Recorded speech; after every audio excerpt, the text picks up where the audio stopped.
महाराष्ट्रातील बैलगाडा शर्यतीवरील बंदी उठवण्याची मागणी करत चाकणमध्ये बैलगाडा मालकांनी आंदोलन केलं। तामिळनाडूतील जल्लीकट्टूला या खेळाला देखील या आंदोलनातून पाठिंबा दिला गेला। बैलगाडा मालकांच्या या आंदोलनामुळे मात्र पुणे आणि नाशिक महामार्ग ठप्प झाला होता।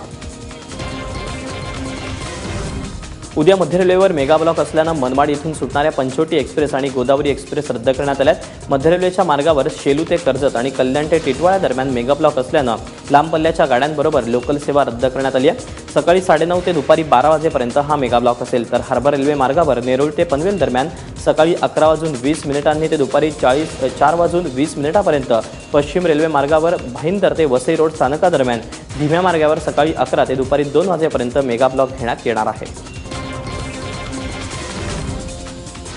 नागपुरात पोलिसांनी शिताफीने एका चोरीचा पर्दाफाश केला। 15 जानेवारीच्या पहाटे बलदापुरा भागातील राज अँड कन्स्ट्रक्शन कार्यालयात पहाटेच्या सुमारास एक चोरटा कूलिंग डक्टमधून आत शिरला।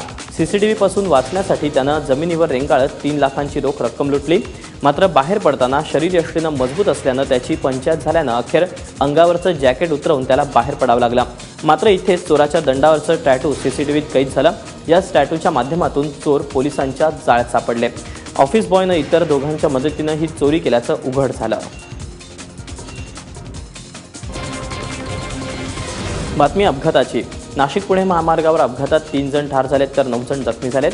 संगमनेर तालुक्यातील चंदनापुरी गावाजवळ हा अपघात घडला। स्विफ्ट कार आणि मिनी ट्रॅव्हल्समध्ये धडकून हा अपघात घडला, ज्यात 3 जण ठार तर 9 जण जखमी झालेत। या अपघातातील मृत 3ही व्यक्ती ही स्विफ्ट गाडीतले होते, तर ट्रॅव्हल्समधील 9 जण जखमी झालेत।